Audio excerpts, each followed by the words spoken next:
YouTube, what's going on? Man, I was looking through some things and I saw that I had a number of pistol caliber carbines. I kind of lost track of them, and I've just been drawn to them for the last few years.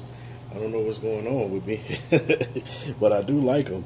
So I thought I'd go ahead and share a few of them that I have and let you know what I do like about them and what I don't like about them. And I'm going to start with this one right here. This one is my Hi-Point 995 TS for tactical stock, I believe. It's for this little, it has this springy part in the back here, which is new from what they offered when they first came out. But this gun here, man, I mean, don't let the name fool you. It's a Hi-Point. It didn't cost a lot of money. I think I got it just over 200 bucks. But it's a great rifle. It's very accurate, straight out of the box. I don't think I even touched the sights at all. I ended up putting a red dot on it later on, but when I first bought it and first shot it, it was accurate, straight out of the box.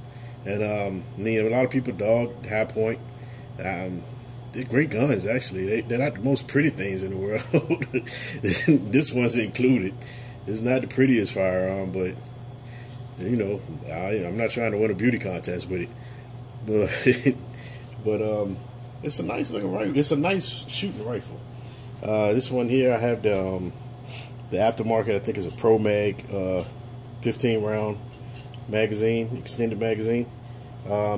These are the newer ones. The older ones caused a lot of problems, and a lot of people got turned off of them. But this one here is a new version. I also installed a 4-end grip for this one, and the reason is because it's a nice rifle and everything, but it's a little bit heavy. It's not real heavy, but it's a little heavier. So just for a little bit better handling for me, I went on ahead and installed this front end on it. Then, like I said, I got a red dot.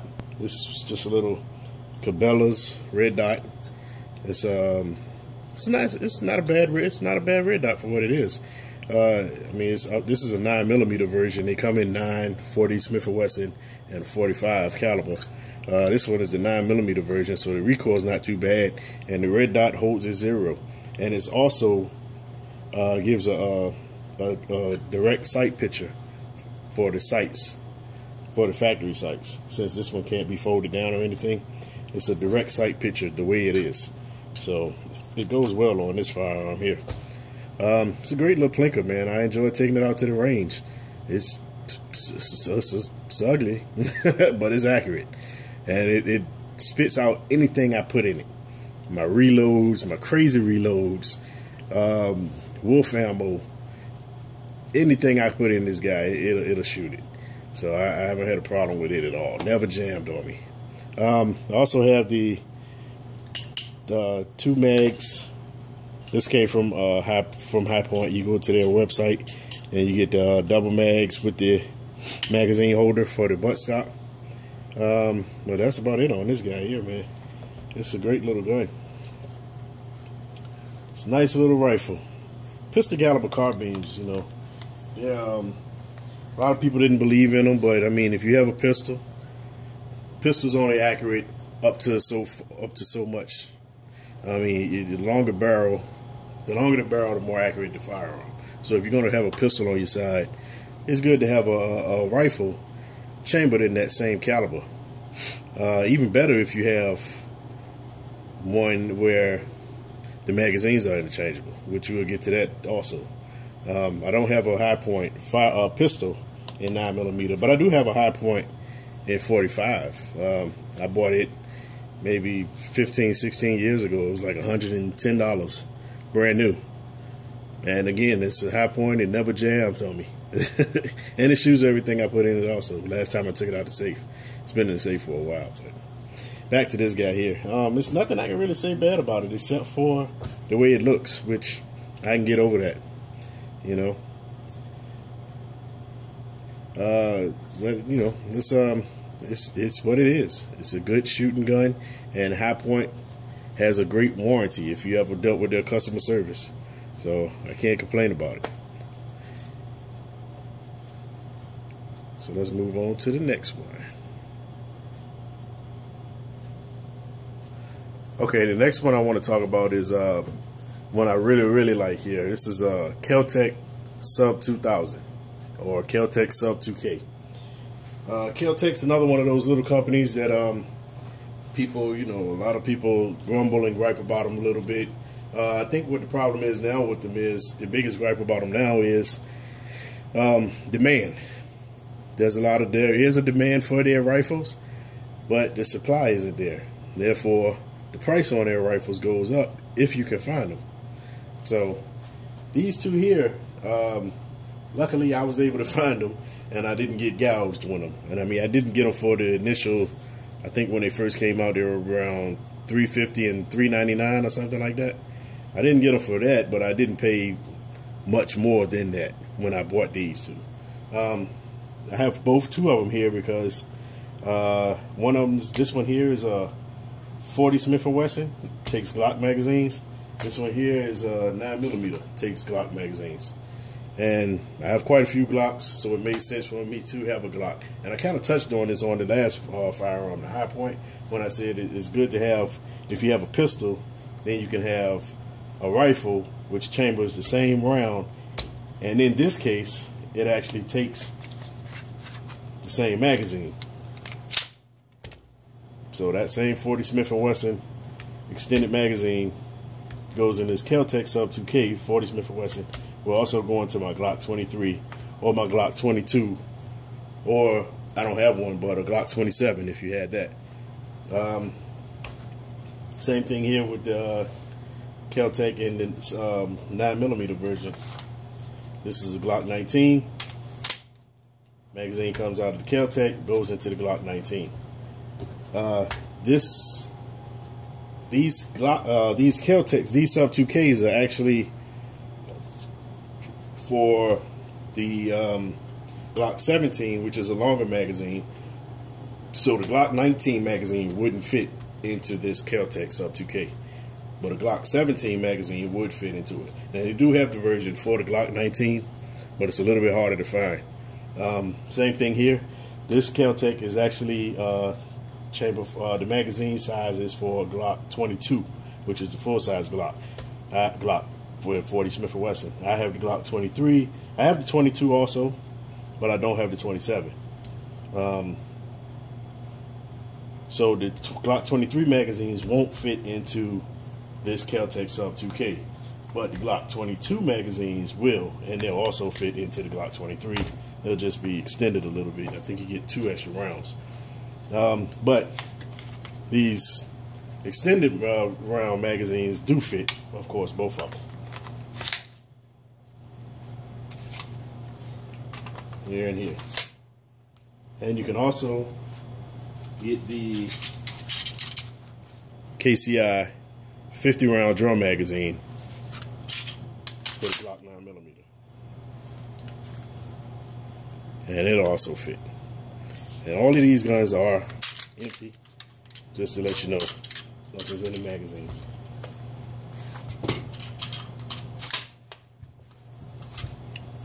Fits the Kel-Tec Sub 2K also.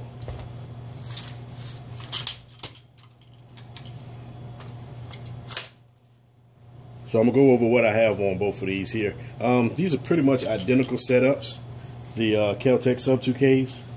I have them set up the way that I like to shoot them. They're almost identical, except for the front sight on the 40 Smith & Wesson. I've replaced it with Tandem Cross. See if we can point that at you. I'm sorry. I replaced it with the Tandem Cross metal front sight because the plastic one broke. I'm going to eventually do that with the other one. I just haven't gotten around to it. But the plastic one that comes on here, it broke while I was using it. So I bought the aftermarket Tandem Cross, I believe it is, front sight. So, and if you don't see, that's how you extend them out, and they fold open.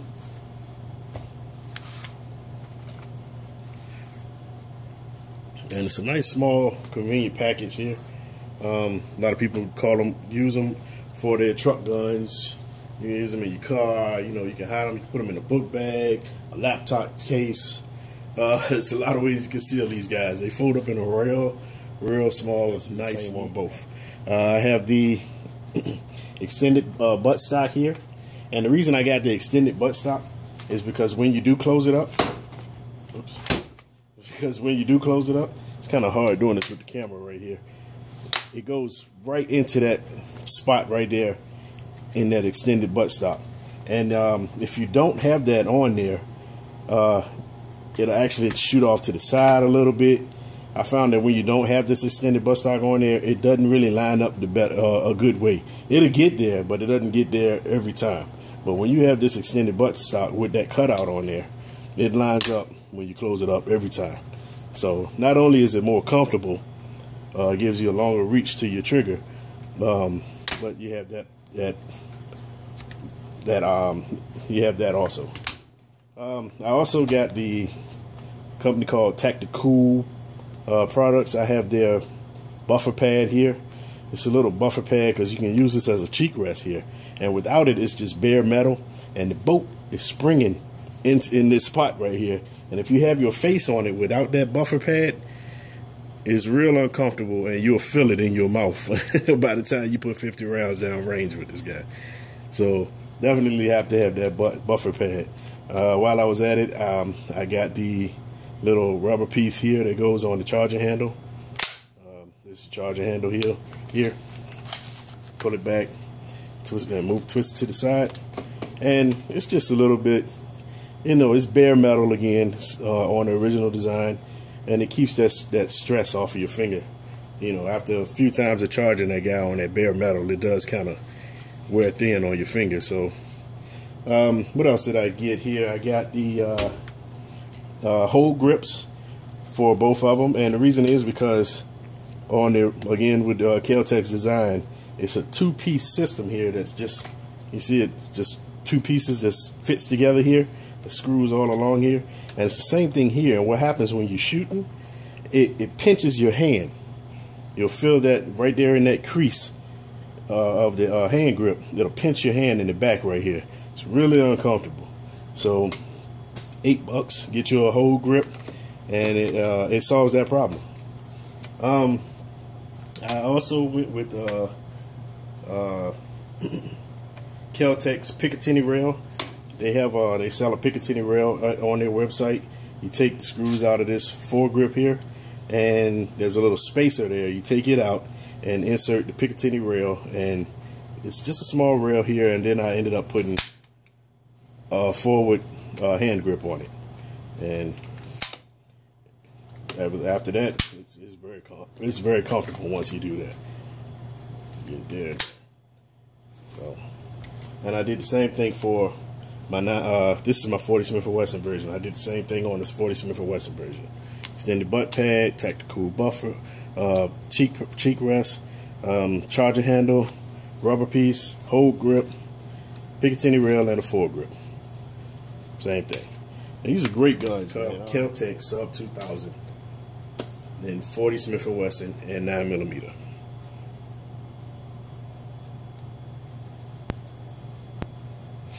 Okay, now here's my next pistol caliber carbine, and I kept it in my bag. This is the way that I have it stored all of the time. This is a great bag right here. It's a knockoff of the 511 Tactical single sling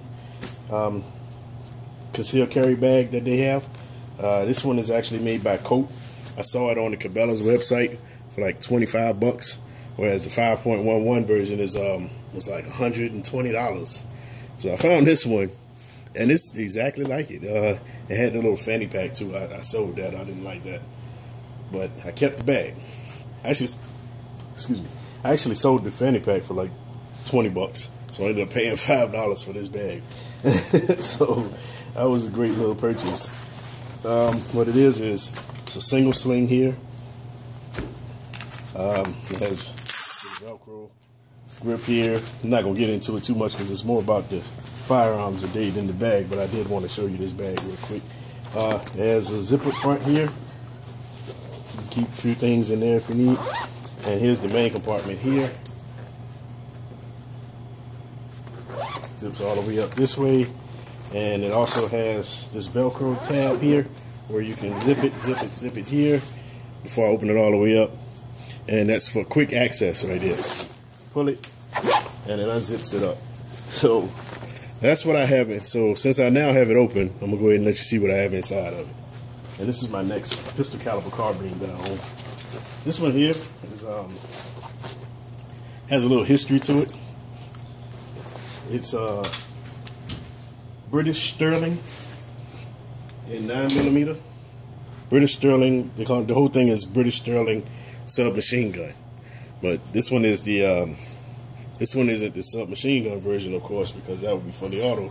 This is a semi-auto. It's a great gun here, man.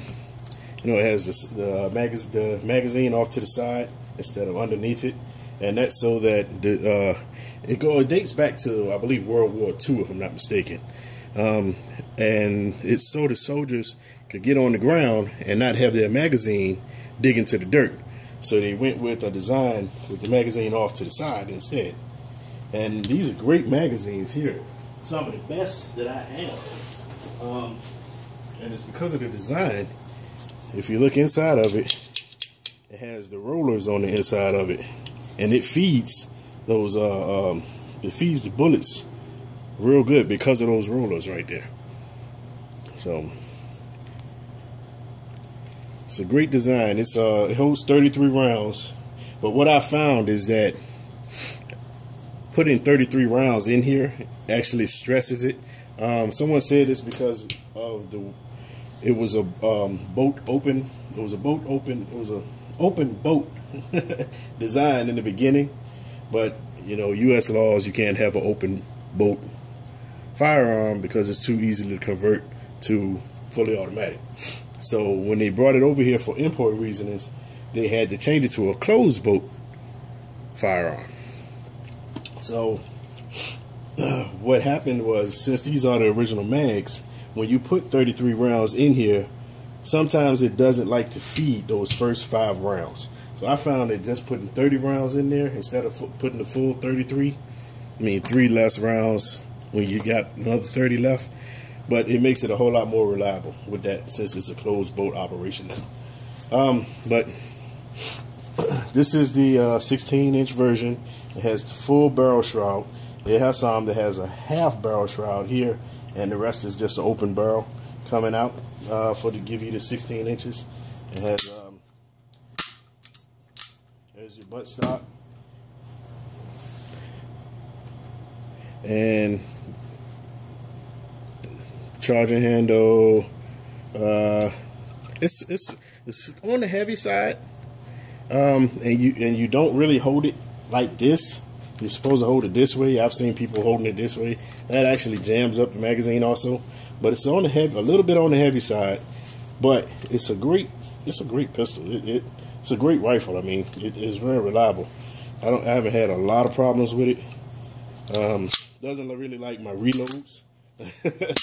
But everything else that I put in it shoots it fine. It doesn't really like my reloads. Didn't really like wolf ammo, steel cased ammo. But anything brass and new, it'll shoot it, no problem. So I don't know, maybe I'll work on it a little bit and at least get it to like my reloads, because shit, I need to save some money. I can't keep putting new ammo through it. So, but anyway, that's the British Sterling. And that's my other pistol caliber carbine that I wanted to show you guys. Get to the next one.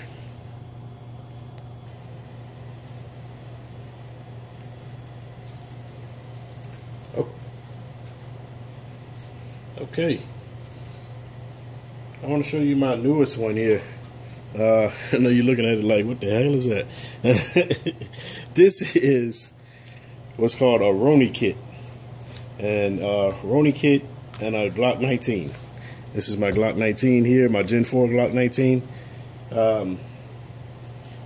What you do is you SBR your Glock 19 SBR short barrel rifle. You send the paperwork into the ATF, and you get your form. You fill out a form 1 to make a firearm, to make a SBR short barrel rifle. So you fill the paperwork out. You do your weight, because you gotta wait forever. So luckily I got in on the e-file system before it went down, and well, it's back up now, but I got in on the e-file system, and I e-filed to SBR my Glock 19 back in January. The paperwork came back on it last month. Well, no, month before last, back in May. This is 2014, back in May. So here it is. I've had it for about a month or so now, and I've been playing with it, and just wanted to go ahead and share it with you guys, since I was doing something on pistol caliber carbines. This one right here, actually, it qualifies now. I take a pistol and I turn it into a rifle, so it's now a pistol caliber carbine. So this is the kit for it. I got it in the tan version, and here is the Glock 19 that I SBR.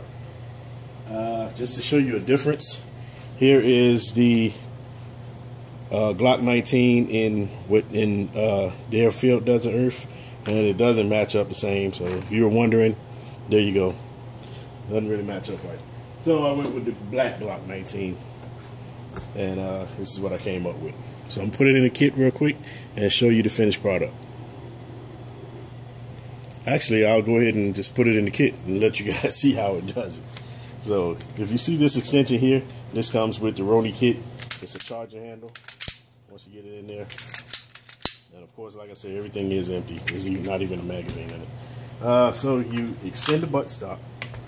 It has 2 pins, one here. Pull it out, and you have another pin here in the front. Pull it all the way out,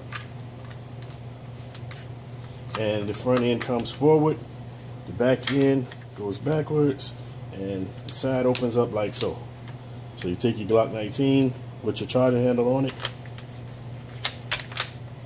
sit it into the kit, and this will also fit a Glock 17, just to let you guys know. You sit it into the kit, fold the side up, push the front end back, close your pin, push the back end back, close your pin. There's 2 screws here with springs on them. They don't come out fully, they just come up. So you just push the spring down and start screwing it. It's a pretty quick process. Same thing with this pin here. And you now have a pistol caliber carbine. I don't know if you guys saw all of that. I wasn't really looking at the camera, but I hope you saw most of that. But now you have a pistol caliber carbine, and there's a few kits out there for this purpose. And the reason I went with the Roni kit, well, I actually like the way it looked. But one other thing, it actually gives you now a safety for the Glock. So I thought that was a nice little added advantage right there. So, charger handle. Now you can use your extended magazine here. You also have in the buttstock, you also have a magazine holder. So you can have an extra magazine there, and still put another magazine here.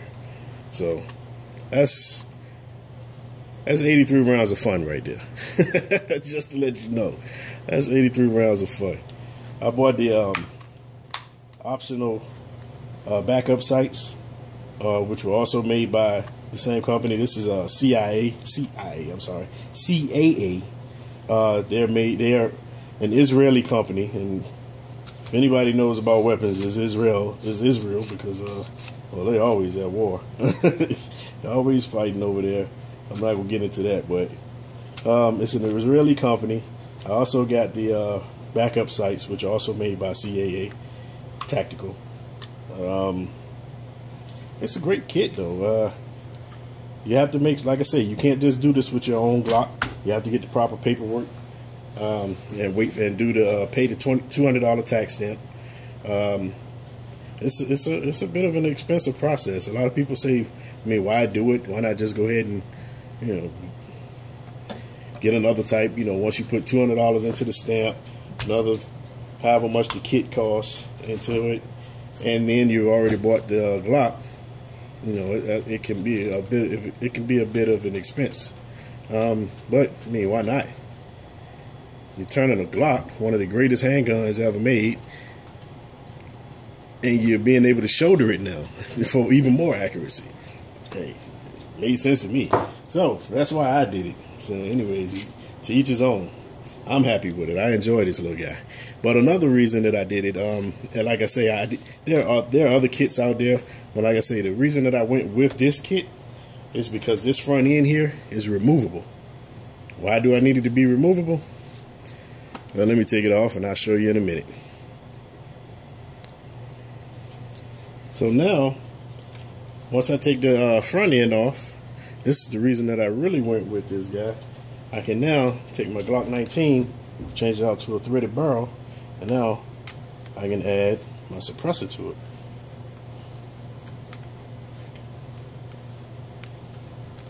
And my suppressor is, again, it's a 100-Town Arms Guardian 9. I can now take my Glock 19 suppressed, open the kit back up, slide the whole piece in,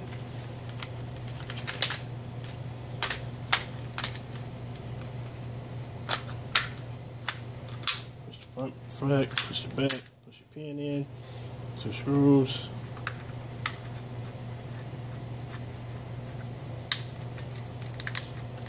And now I have a suppressed system.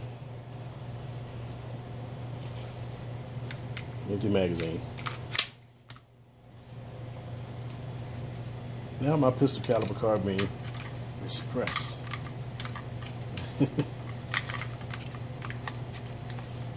that, my people, my good friends, is why I went with the Roni kit over some of the other kits. There are other kits out there, they take suppressors, but I believe that opening wasn't big enough for the Guardian 9. So, plus I like the Roni kit. I liked it when I first saw it. I know there's another one out there, the K-Pos, and there's another one that just sticks into the bottom end here, and it gives you a butt stock for you to shoulder your Glock. But I gotta be fancy. I like it this way. It's just a nice little package. Put your front sights up. It's very accurate, actually. Also, I don't have a red dot for this guy yet. Don't know what I'm going to get yet. I was thinking about a little green dot sight mark. That's probably the one I'm going to go with. I think it's going to co-witness with these front sights just right. It has a little riser on it. Or I may just go with another primary arms red dot. But yeah, this is my other pistol caliber carbine. 9mm, takes Glock 19. It also takes Glock 17, and it also takes Glock 23, Glock 22. So another thing about the Glock 19 Roni kit, or the Glock 9mm Roni kit, is on the other side, you have where you can put a brass catcher. They sell an optional brass catcher too. The guy that I bought this kit from, when I ordered it, he didn't have the tan version or Field Desert Earth version in stock. So he wanted me to wait a couple of weeks, which is kind of hard to do when you just gotten your tax stamp that you've been waiting so long for. Yeah, but he didn't have it in stock, and I really wanted the Field Desert Earth version, so he gave me the brass catcher for free. So since I reload, it actually makes sense. I didn't really like. I didn't think I was going to like it. I thought it was going to look weird on there, but it actually doesn't look too bad. And it holds a lot of brass. I think it held right around 70 or 75 rounds, 75 empty shells in here before I felt that it was too heavy, or it was getting too many in there, and I didn't want it to start jamming up. So it was quite a bit. It doesn't look too bad either. So I can deal with that. I can dig that, baby. And it swivels to the side once you get the screw on. It's held here by a little magnet. And there it goes. Still got your charging handle over here. So it's a nice little design. So there you go, guys. That's my SBR Glock 19 and the Roni kit. I know this video is getting kind of long, but bear with me with one more, and I'm going to show you a little sneak peek of another build that I'm working on.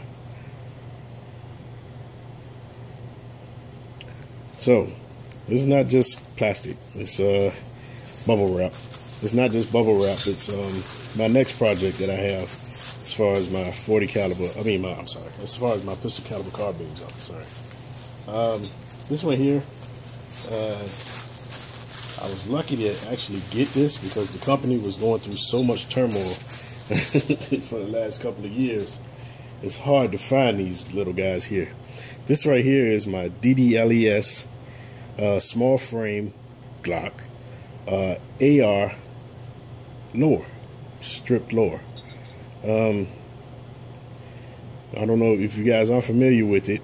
It's just like an AR-15 stripped lower, except it takes small frame Glock magazines.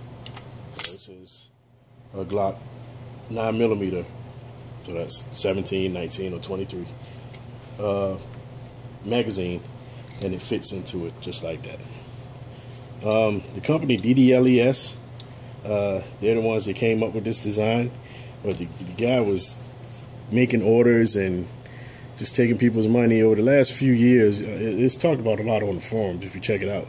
The guy was just taking orders, taking the people's money, and he wasn't putting the product out. So luckily I found it through another website that he had a contract with, and I bought it from him. He had a contract with I think Rifle Gear or something like that, I can't remember. And I got mine with no problem. It came like a week later. So for everybody else is out there, man, I feel bad for you. It's real bad when it makes the industry look bad when somebody out there does something like that. So they ended up shutting him down. The government ended up shutting him down because of all of the claims. And there's been word that somebody else may be buying the patent design from him, but none of that has come forth yet. So right now, these are extremely hard to find. So if you can find one and you want it bad enough, I'm quite sure you'll probably end up paying a premium for it. But it's a nice design. It gives you a real sleek look. It's a lot, and you use Glock magazines, which is also another plus. So there you go, a little sneak peek there. So I hope you guys enjoyed this video on pistol caliber carbines. All right, YouTube, peace.